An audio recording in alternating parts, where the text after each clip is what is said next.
this Fox Big Weekend show is they don't like one of the forms that the resistance is coming in, and it's in another one of those forms of exposing these types of folks. But far-left activists are already hard at work doxing ICE agents using absurd methods. TikTokers are encouraging users to expose agents on dating apps, apparently believing ICE is spending all their time scrolling through dating apps while rounding up dangerous illegals. If you're on Grindr, if you're on Tinder, and you come across a new influx of men who have traveled into your city for a very specific reason, screenshot it and send it to me. I am trying to compile a folder of everyone who we can identify as an ICE agent. I just wanted to make sure that any of my gay friends here in Minneapolis are on Grindr, because you know it is blowing up right now with all of the visitors from out of town. I bet you could get some pretty good info. Yeah, David, are they trying to shame federal agents who may be homosexual, or are they just, they always bring their own arguments full circle. Okay, so let me ask the left. What do you have against homosexuals or somebody who's gay if they happen to be in law enforcement? You're going to out them? Are you kidding me? Conservative voices on Fox News are going to go and ask us, I'm going to flip the script on you liberals. Since you guys are, like exposing ICE agents that are run up in Minneapolis on Grindr, what do you have against gay people? What the do you have against gay people, bro? Why has this been such a drumbeat of hatred towards certain groups of people? So then therefore, when you get exposed for being a hypocrite because you want to limit people's rights when actually you're attracted to those folks, then maybe that's the reason why people want to expose these people, embarrass them, make sure that they run away, because obviously this is their biggest, most well-kept secret about their lives. That is, until they're looking for a little bit of something up in Minneapolis between, kidnappings, murders, and shootings. They know. This is the thing. That was David Webb and Joey Jones. They know. They understand the purpose for it, and they're actually a little afraid of it. So they want to give the whole purpose, I believe, for them running that little segment about showing people who are going to be outing ICE agents is because maybe they want to give a warning shot to the folks that they want to protect.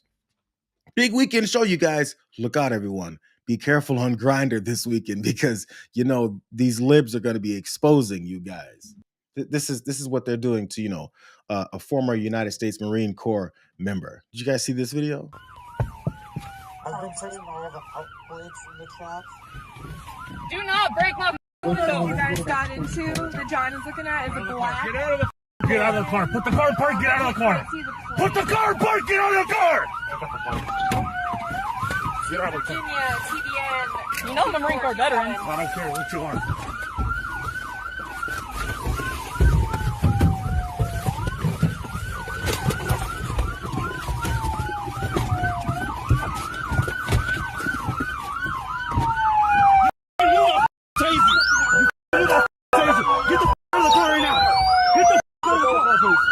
They snatched the woman out of her car after she points out she's the United States Marine Corps former.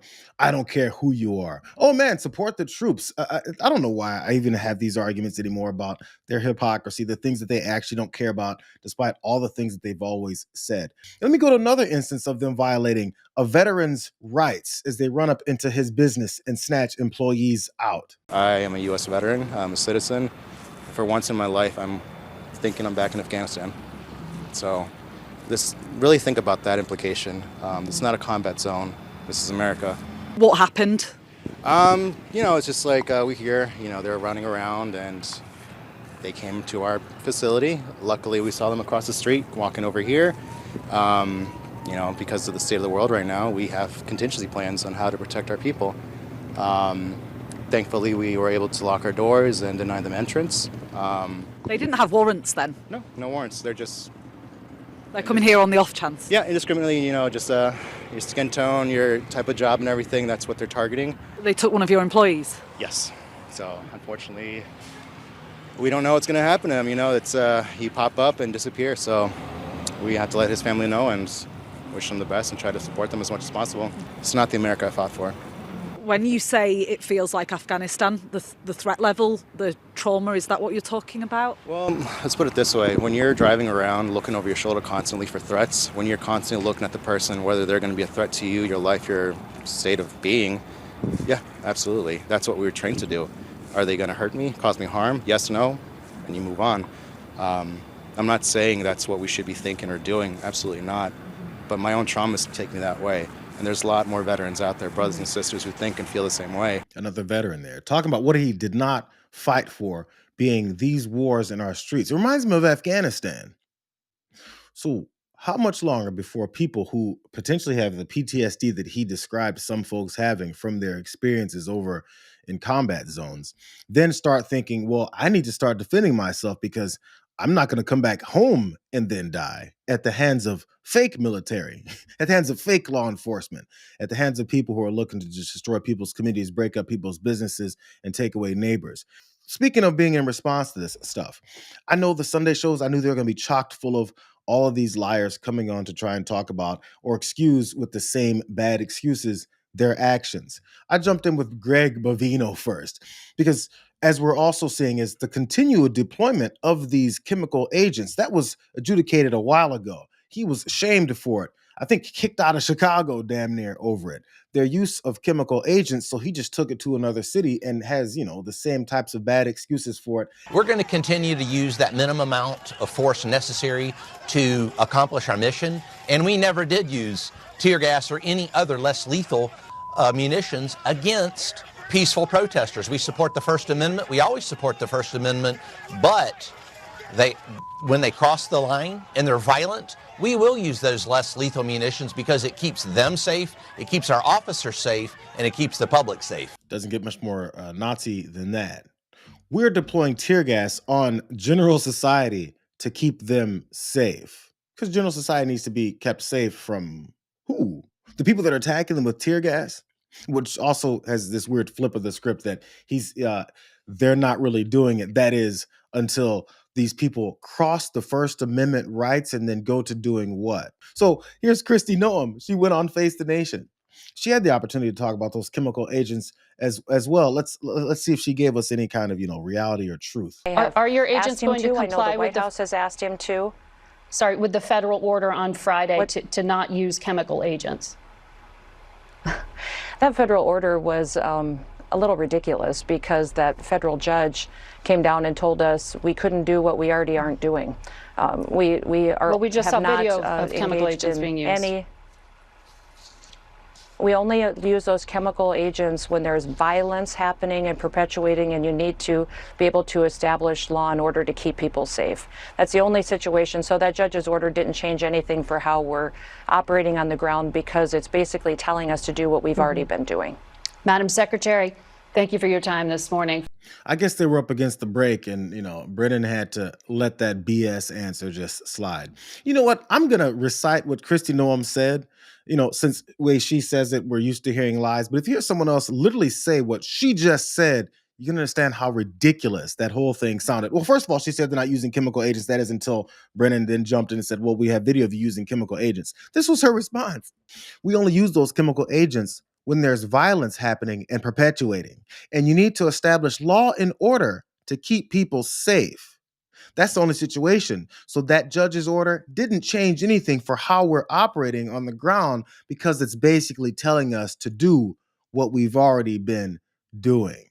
You get told that you're lying and proven that you're lying about use of chemical agents on citizens in this country, the way that Donald Trump promised he would, unleash armies to, attack American citizens. And then when you deny it and then been proven to be wrong, your answer is this judge's order is nonsense because he's telling us to stop doing what we're already not doing. That is, unless you refer back to 5 seconds before that and see that there's a video of you doing exactly what it is that we're saying you're doing. Here's a good idea. Here's a really good idea. Let's stop having arguments with blatant liars because after you catch them in their blatant lie, they're going to, say that the same thing over and over again. There's no other lies left. It's the same ones. You know what? This whole use of chemical agents on people who get violent, maybe they should ask this man who had several children in the car, one being a 6-month-old. I was a driver. The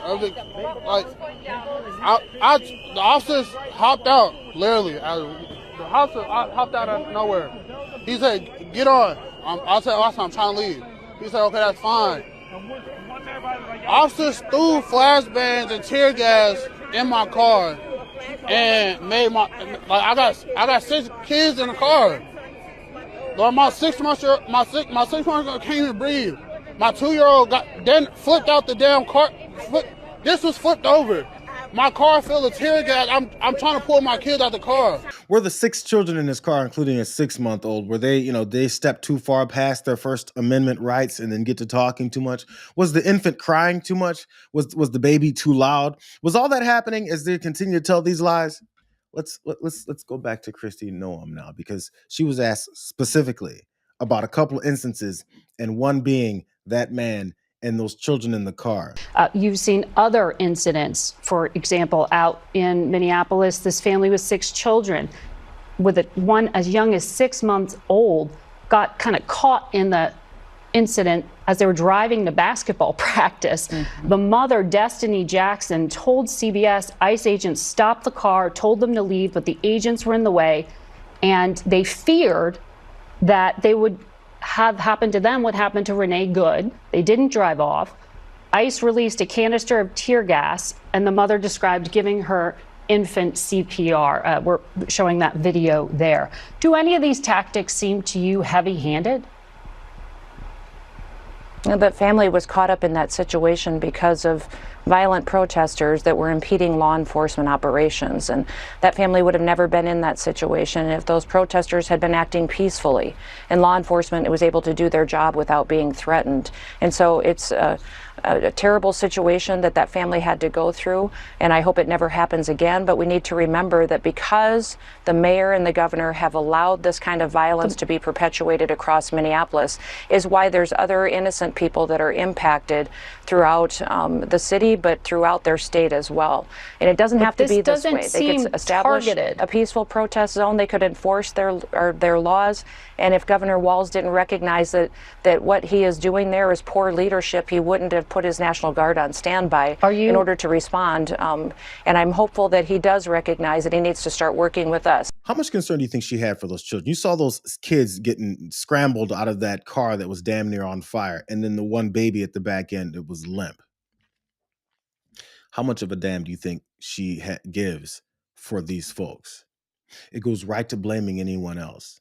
I hope it doesn't happen again. As the head of the Department of Homeland Security, who keeps talking about how they're going to run in more cities and use more flashbangs, and that this judge's order for them to stop doing things like what we just saw them do is null and void because we're already not doing it. That is, until you see us do it. How much more, calm and patience and, convincing that we're supposed to be giving these folks before, we just start speaking their language?